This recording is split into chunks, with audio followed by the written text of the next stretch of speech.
आगामी कार्यक्रम प्रायोजित किया है जॉयस मायर मिनिस्ट्रीज के मित्रों और सहयोगियों ने। पता है, इससे कोई फर्क नहीं पड़ता कि आप कौन हैं और आप कहाँ हैं या आपकी बैकग्राउंड क्या है। हम में एक बहुत महत्वपूर्ण बात की समानता है। हम सब के सवाल हैं और परमेश्वर का वचन सभी जवाबों का स्रोत है जिसकी हमें तलाश है। और मैं समर्पित हूँ उसे साझा करने को जो मैंने सीखा और जिसे आप अपने जीवन में लागू कर सकते हैं। Everyday answers with Joyce Meyer जल्द आ रहा है। हम आपके प्रश्न लेंगे और मिलकर जवाब ढूंढेंगे परमेश्वर के वचन में, और फिर उन प्रतिदिन की चुनौतियों का निडरता से सामना करेंगे। इसीलिए मेरे साथ जुड़े रहिए।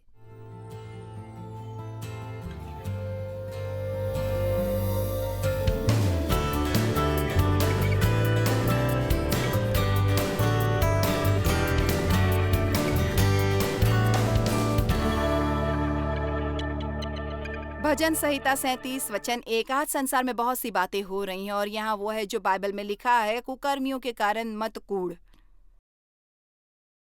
मुझे ये बहुत पसंद है, ये जो याद दिलाता है कि उस समय के दौरान भी जिसमें हम रह रहे हैं, हमें सारा समय परेशान रहने की जरूरत नहीं है। कुटिल काम करने वालों के विषय में डाहा ना कर, वो जो सही नहीं है और परमेश्वर के संदर्भ में धर्म नहीं है, क्योंकि घास के समान झट कट जाएंगे और हरी घास के समान मुरझा जाएंगे।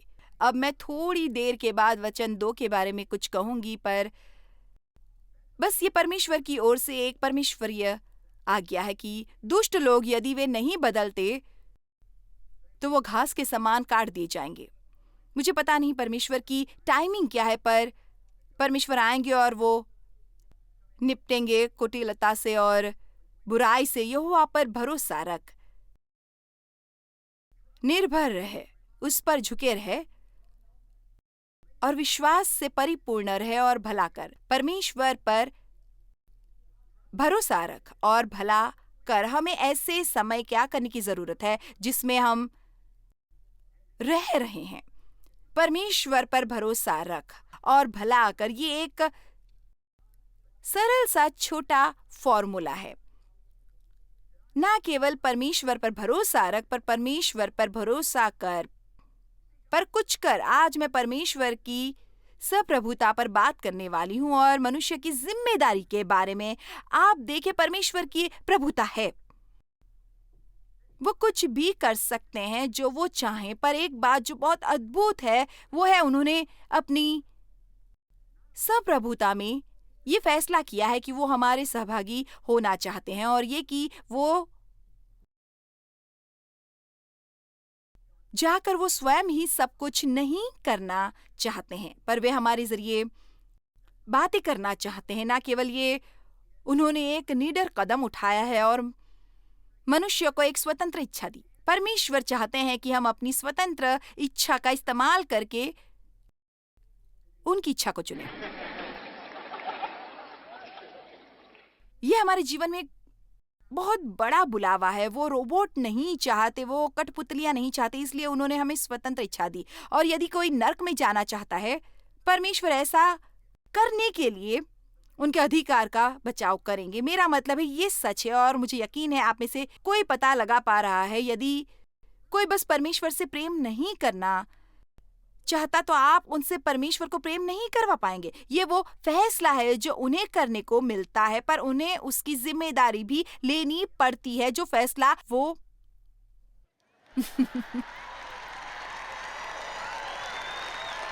वो करते हैं। और भाई, क्या हमें इससे कोई बड़ी समस्या है? दोष दोष दोष दोष दोष दोष। और अब यहाँ वो क्षेत्र है जहाँ कुटिल लोग गलत चुनाव कर रहे हैं। यदि वो आप पर किसी अधिकार की स्थिति में है, फिर हम कई बार आप उनके बुरे फैसलों के परिणाम भुगतते हैं और आपको ठेस लगती है, और हमेशा हम ये नहीं समझ पाते कि परमेश्वर इसके बारे में क्यों कुछ नहीं कर रहे हैं। और फिर जितनी जल्दी हम अपने चुनाव खुद कर सकें, हम उनके वचन के अनुसार चुनाव करने लगे, फिर इसमें ज्यादा देर नहीं लगती और आप फिर उसे पलटने लगते हैं किसी बुरी बात को जो हुई थी उसके प्रभाव को। पर शैतान चाहता है कि कुटिल लोग कुटिल कार्य करें, तब फिर भले लोग भी और भलाई चाहने वाले भी उससे चोट खाते हैं और फिर वो चाहता है कि वो कड़वाहट भर ले और अपना पूरा जीवन बिताए नफरत से भरकर बदला लेने की चाह में। पर हम उससे कहीं ज्यादा होशियार हैं। मैंने कहा हम उससे कहीं ज्यादा होशियार हैं। सबसे मूर्खतापूर्ण बात जो हम कर सकते हैं वो है अपने शत्रुओं से निपटने की बात करना। और मैं वो कह सकती हूँ 40 साल वचन सिखाने के बाद, पर मैंने बहुत सा समय व्यर्थ गवाया उन लोगों पर नाराज रहकर जो मुझे ठेस पहुंचाते थे, और ये बस पूरी समय की बर्बादी थी। और जब तक बचाव की कोशिश कर रही थी, खुद ही या बदला लेने की, लोगों को वापस पाने की। आप सुनिए जो मैंने कहा है, परमेश्वर हमारी मदद नहीं कर सकते। क्या मैं ये दोबारा कहूं? जब तक हम लोगों से नफरत कर रहे हैं, लोगों के विरुद्ध रहना, हर एक से नाराज रहना, कड़वाहट भरकर उन बातों के कारण जो हमारे साथ हुई, जीवन पर दोष लगाते हुए, परमेश्वर पर दोष लगाते हुए, यहाँ तक शैतान पर भी दोष लगाना कारगर नहीं होता, क्योंकि हम बैठे रहे और दोष लगाते रहे और हम कोई जिम्मेदारी ना लें, कभी हल नहीं निकलेगा। और इसलिए आप पूरा जीवन बिता सकते हैं नफरत में रहकर, कड़वाहट भर बदला लेने की फिराक में। और जब आप ये सब कर रहे हैं तो परमेश्वर आपकी मदद नहीं करते। आप कहते हैं मैं परमेश्वर पर भरोसा कर रही हूं, पर क्या आप भला कर रहे हैं? क्या आप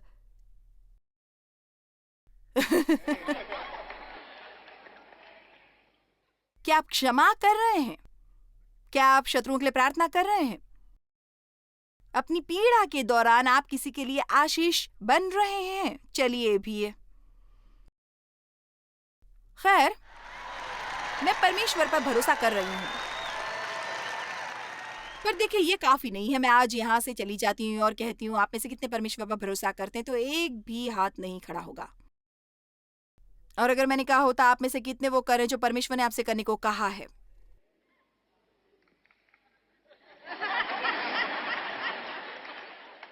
ओके, मैं बस यही कहकर खत्म करने वाली हूं। मुझे बस ये कहने दे, पर इसे खत्म करने दे। चर्च जाना बहुत बढ़िया है, पर ये बेसमेंट के स्तर का है। Baby entry Christianity.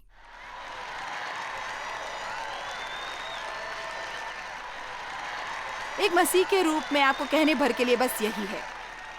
तो सच में बहुत अफसोस की बात है। हाँ, हमें चर्च जाने की जरूरत है, पर हमें किसी को दिखाने के लिए नहीं।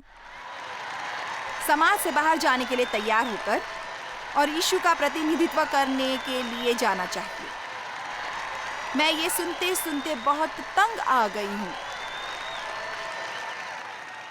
क्या आप एक मसीह हैं? खैर, मैं चर्च जाता हूं, इसलिए परमेश्वर का वचन सचमुच दवा है। एक अनुवाद है मेरे ख्याल से इस हाकलीजर ट्रांसलेशन, जिसमें लिखा है परमेश्वर का वचन दवा है। आप इसे एक दवा की तरह ले सकते हैं, और इसे कोई भी चीज को आपको बीमार करती है, या वो ये है, अगर आपके पास इसमें से कुछ है, भरोसा, ये तकरीबन हर चीज को ठीक कर देता है। मुझे नहीं लगता कि आपको कोई समस्या हो सकती है।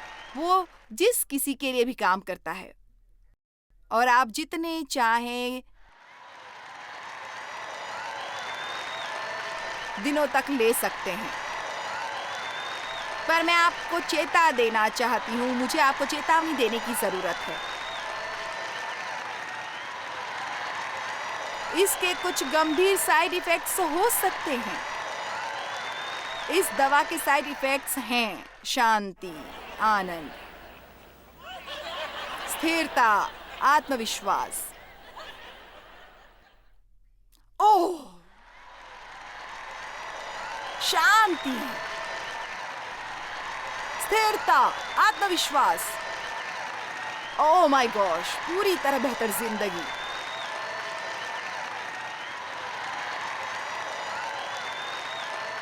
तो अगली बार जब आप थोड़ा सा परेशान हो, थोड़ा सा भरोसा लें किसी पर नाराज हो, थोड़ा सा भरोसा ले ले। जब आपकी नौकरी छूट जाए, थोड़ा सा भरोसा लें। काम पर आपको प्रमोशन ना मिले, थोड़ा सा भरोसा डबल डोज ले लें। आमीन। पर इस बात को पूरी तरह खत्म करने के लिए आपको भरोसे के इस डोज के बाद कुछ भले काम चम्मच भर भर के लेने होंगे। देखिए, परमेश्वर पर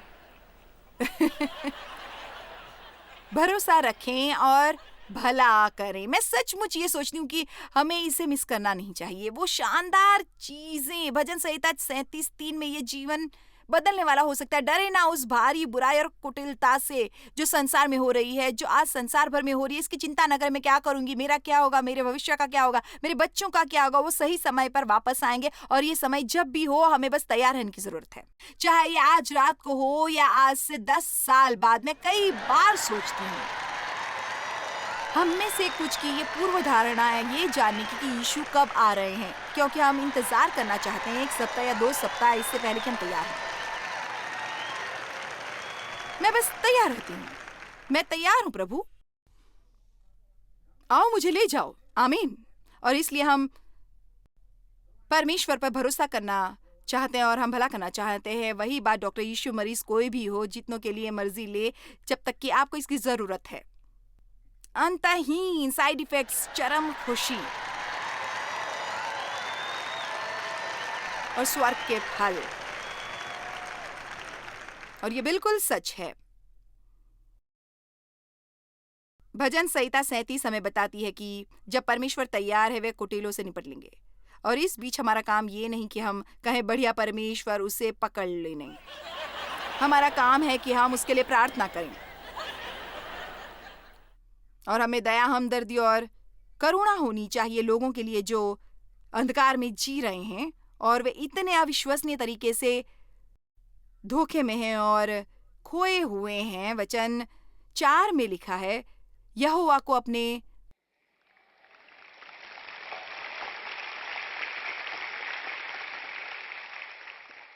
वचन 4 में लिखा है, यहोवा को अपने सुख का मूल जान और वो तेरे मनोरथों को पूरा करेगा। और ये चलता रहता है, ये चलता रहता है, ये चलता रहता है। बाद में वहां लिखा है, वचन 8, क्रोध से परे रहे और जलजलाहट को छोड़ दे, मत कूड़, उससे बुराई ही निकलेगी। और ये फिर चलता रहता है, ये फिर चलता रहता है। और वचन 11 में लिखा है, परंतु नम्र लोग पृथ्वी के अधिकारी होंगे। जो हम वहां कुछ बातें देखते हैं जिन पर हमें ध्यान देने की बहुत जरूरत है कि वहां पर क्या हो रहा है। परमेश्वर उन्हें क्यों नहीं रोकते? क्या कभी किसी ने आपसे दुर्व्यवहार किया है और आप परमेश्वर से प्रार्थना करते हैं कि वो उन्हें रोके और वे उन्हें नहीं रोकते और आपको ये बस समझ नहीं आता, बस समझ नहीं आता। इससे भी मैं गुजर चुकी हूँ। जब मेरे पिता मेरा यौन शोषण कर रहे थे, मैं प्रार्थना करती, परमेश्वर ने मुझे उससे बाहर नहीं निकाला, मुझे समझ नहीं आ रहा था। पर अब मैं पीछे मुड़कर देखती हूँ और मैं महसूस करती हूँ कि उन्होंने मुझे इससे बेहतर राह दिखाई, पर उन्होंने मुझे इससे गुजारा। पता है, दानियेल को शेरों की मांद में जाना पड़ा, पर परमेश्वर ने शेरों के मुंह बंद कर दिए। शद्रक, मेशक, अबेदनगो धधकती भट्टी में गए और ना केवल वे अंदर गए, पर वे इस बीच वहां थे, सही काम करते हुए। भट्टी को 7 गुना ज्यादा धधका दिया गया सामान्य से। अब ये सचमुच बहुत उत्तेजक होता जब आप वो कर रहे होते जो आप मानते हैं कि सचमुच सही है और आपके हालात बस बदतर होते जाते हैं। क्या कोई इससे गुजरा है और इसे किया है?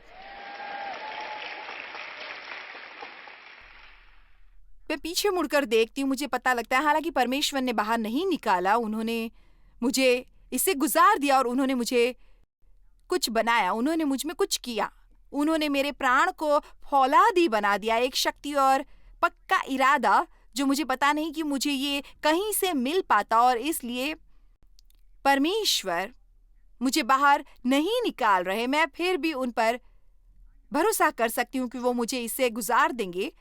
और मैं इस पर विश्वास कर सकती हूँ कि परमेश्वर कुछ जानते हैं जो मैं नहीं जानती, और वो कुछ करेंगे जो उससे कहीं ज्यादा परे होगा जो मैं मानती हूँ। क्या आप सोचते हैं कि मैं जिससे गुजरी थी, मैं सच में बच्ची थी, जिसके बारे में मैंने सोचा नहीं था कि मैं यहाँ इस मंच पर खड़ी हो पाऊंगी दुनिया भर के लोगों को ये बताते हुए कि मेरे साथ क्या हुआ था और कैसे वो बिल्कुल किसी भी चीज पर पा सकते हैं, पर मैं किसी को ये नहीं बता सकती कि यदि मैं उससे ना गुजरी होती, मेरा मतलब उन्हें बता सकती थी, पर पता है वहां बाहर बहुत से अलग अलग सिद्धांत चल रहे हैं और मैं हूं, पता है, सब हमेशा उस हर चीज को पसंद नहीं करते जो आप कहते हैं, पर मैं सोचती हूँ कि परमेश्वर बस हमें कुछ चीजों से कई बार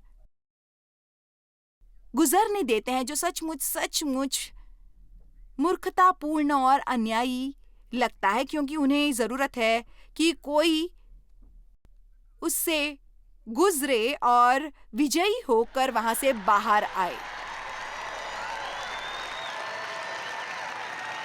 और ये नहीं है कि आपको कुछ भयंकर चीजों से गुजरना पड़ेगा लोगों की मदद करने के लिए, आप कहीं भी कुछ भी करें, पर आपको बता दूं, जब कोई किसी बहुत कठिन चीज से गुजर चुका हो और वो बाहर आए संपूर्ण विवेकी और सेहतमंद और ठीक ठाक और आनंदित और खुश, अब लोग कहते हैं खैर शायद शायद मेरे लिए उम्मीद है। इसीलिए पहले मैंने ये नहीं कहा, पर कैलिफोर्निया में ये मेरे मुंह से निकल गया जब मैं इस श्रृंखला का पहला पाठ सिखा रही थी और ये दोबारा ये मेरे मुंह में आ रहा था, आएगा ना। मैंने परमेश्वर से प्रार्थना की कि मुझे छुड़ा, इसलिए परमेश्वर के लिए ये बेहतर होता यदि वो मुझे छुड़ा लेते या मुझे एक छुड़ाने वाला बना देते।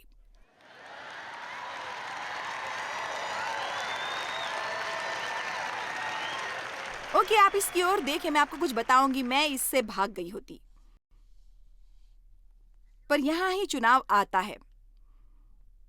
मैंने कहा होता भूल जाओ इसे, मैं इसे परमेश्वर के तरीके से नहीं करूंगी, मैं इसे अपने तरीके से करूंगी, और यही आप नहीं करना चाहते। मेरी बात सुनिए, प्लीज ऐसा ना करें। मनुष्य का मन उसके राह की योजना बनाता है और परमेश्वर हमारे कदमों को निर्देशित करना चाहते हैं। आमीन। हमारे पास काम करने के एक्शन है जो हम लेते हैं, जिम्मेदारी होती है जो हम लेते हैं, पर इसे परमेश्वर द्वारा निर्देशित और परमेश्वर द्वारा प्रेरित होना चाहिए। ये बस ऐसा नहीं हो सकता, खैर मैं ये करने वाला हूं तुम्हें वापस लाने के लिए, क्योंकि परमेश्वर की अलग योजना है। जब मैं आपको अपने जीवन से खारिज करना चाहती हूं, दोबारा जब आपसे बात ना करूं, आनंदित ना हूं, जब मैं ये सुनती हूं कि आपका जीवन बिखर रहा है और आप मुसीबत में, आपकी मदद कर सकती हूँ पर मैं आपकी मदद नहीं कर रही। तुमने मेरे लिए कभी क्या किया? भाई शरीर को ये पसंद आता है। हाँ, मैंने आपको बताया, पर यह परमेश्वर का तरीका नहीं। मैंने क्या सीखा है 40 साल परमेश्वर के वचन का अध्ययन करने के बाद? क्या मैं आपको डाउनलोड कर सकती हूँ जो मैंने 40 साल के बाद सीखा है? आप तैयार हैं? ये रहा वो। चाहे मैं कुछ भी सोचती हूं, परमेश्वर हमेशा सही होते हैं। ये कल्पना कीजिए, परमेश्वर हमेशा सही होते हैं। इसलिए कई बार परमेश्वर हमें मुश्किलों से गुजरने देते हैं जिन्हें हम समझते नहीं, क्योंकि वो कुछ ऐसा बना रहे हैं जिस पर हम विश्वास नहीं करते। आप इसे दूर भाग सकते हैं, आप परमेश्वर की इच्छा से दूर भाग सकते हैं। मुझे एक विनम्र पत्नी बनने की जरूरत नहीं थी, मैं अभी भी बागी पत्नी बनी रह सकती थी। खैर मैं बस ये नहीं सोच सकती। मैं बहुत डरी हुई थी। मैं बुरी थी और कोई आदमी मुझे ये नहीं बता सकता कि मुझे क्या करना है। मुझे तुम्हारी जरूरत नहीं। चलो भी पता है। और फिर मैंने बाइबल पढ़ना शुरू किया।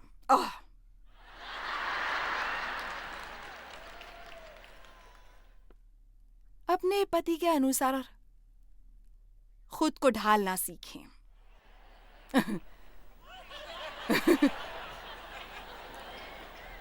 परमेश्वर की सेवा के रूप में।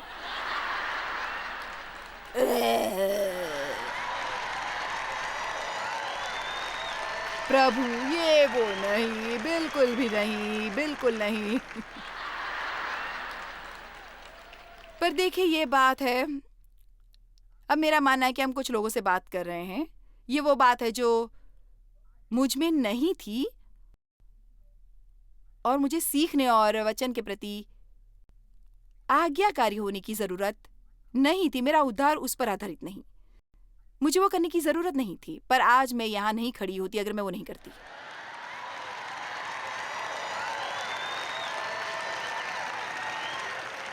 तो आप जीवन से क्या चाहते हैं? आज हमारे आगे यह है कि आप जीवन से क्या चाहते हैं। आपने परमेश्वर से बहुत कुछ मांगा है, आपको ये चाहिए कि नहीं? हाँ, खैर, आप में से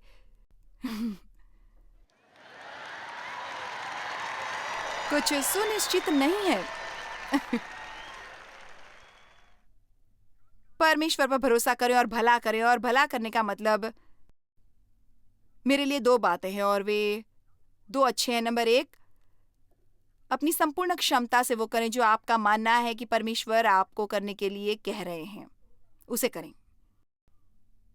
चाहे ये कुछ हो, आप शास्त्र वचन ना पढ़ते हो, या कुछ जो परमेश्वर आपके हृदय में डालते हैं, चाहे ये लोगों के वचन सुनने के लिए हो या कुछ भी हो सकता है। हम परफेक्ट नहीं हैं। हम ढीठ हैं, हम धीमे हैं, हम में कुछ समय लगता है। पर अपनी संपूर्ण क्षमता से इसमें लगे रहें और ऐसे व्यक्ति बने जो पक्का इरादा रखता है उसे करने का जो परमेश्वर चाहते हैं। और हमेशा ये समझ लें कि परमेश्वर कभी आपसे ऐसा करने को नहीं कहेंगे जो आपको करने की सामर्थ वो नहीं देते।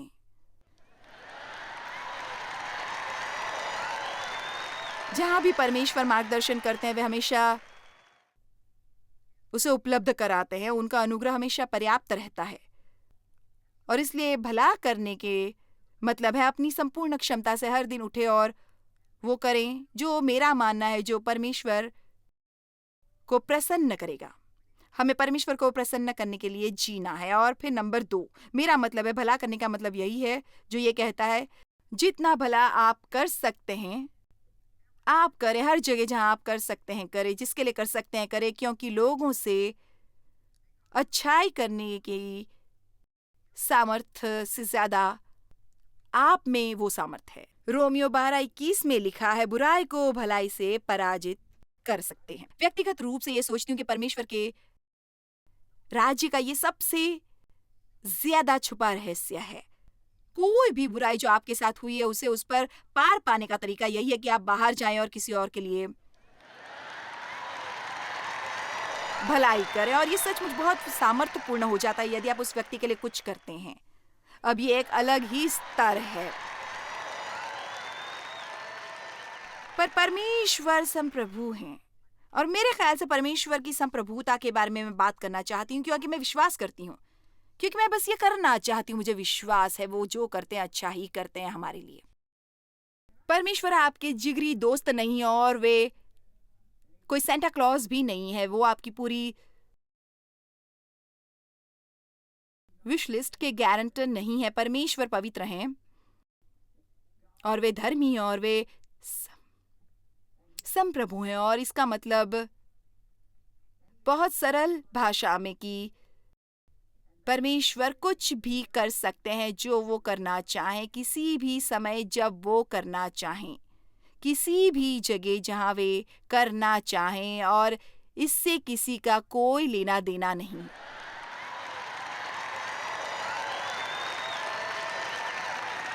सीधा और सरल। पर परमेश्वर की संप्रभुता की इच्छा है और हमें ये समझने की जरूरत है कभी कुछ रुकेगा नहीं या परमेश्वर की प्रभुता की इच्छा में रुकावट नहीं बनेगा।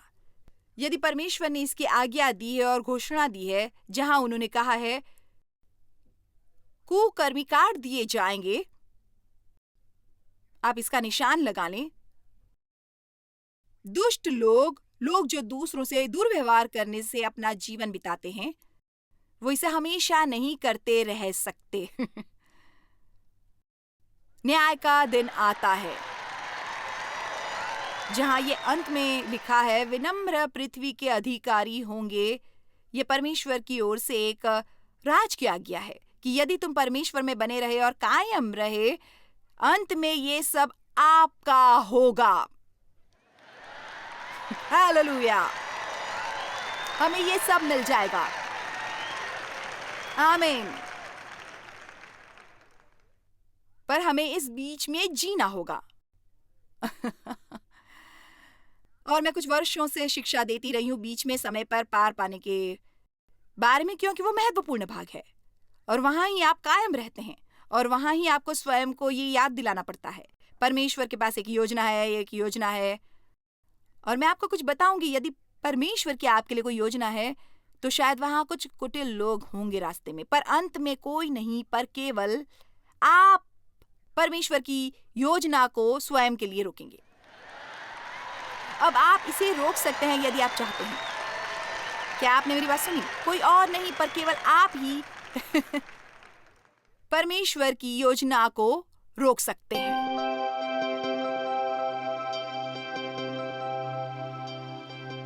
परमेश्वर पर भरोसा करें कि वे आपके लिए वो दरवाजे खोलेंगे जो कोई मनुष्य नहीं खोल सकते हैं, पर यह भी जान लें कि हमारी ये जिम्मेदारी है कि उसे करने की जो परमेश्वर ने हमें कहा करें। हम बस पीछे बैठे रहें और कुछ ना करें, पर प्रार्थना करें। जब हम प्रार्थना करते हैं हमें परमेश्वर के निर्देशों का पालन करना होता है। जो भी आप कर सकते हैं आप करें, वो जो करें जो परमेश्वर कहते हैं, और बाकी वो करेंगे आपको परमेश्वर के साथ ले जाएंगी। बहुत बहुत शुक्रिया हमारा कार्यक्रम देखने के लिए। धीरज रखिए और उन्हें समय समय पर दोहराते रहिए इस कार्यक्रम के जरिए।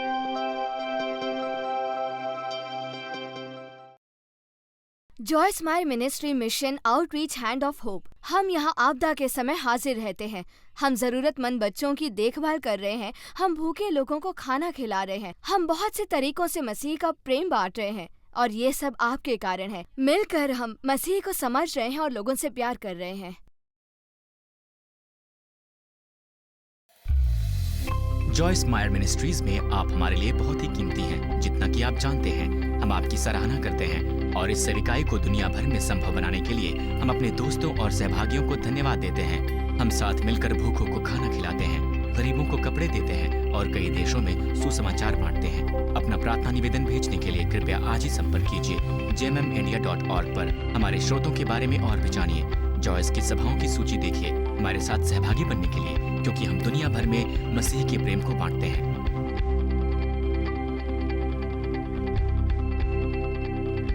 इसका खर्च उठाया है जॉयस मायर मिनिस्ट्रीज के मित्रों और सहयोगियों ने।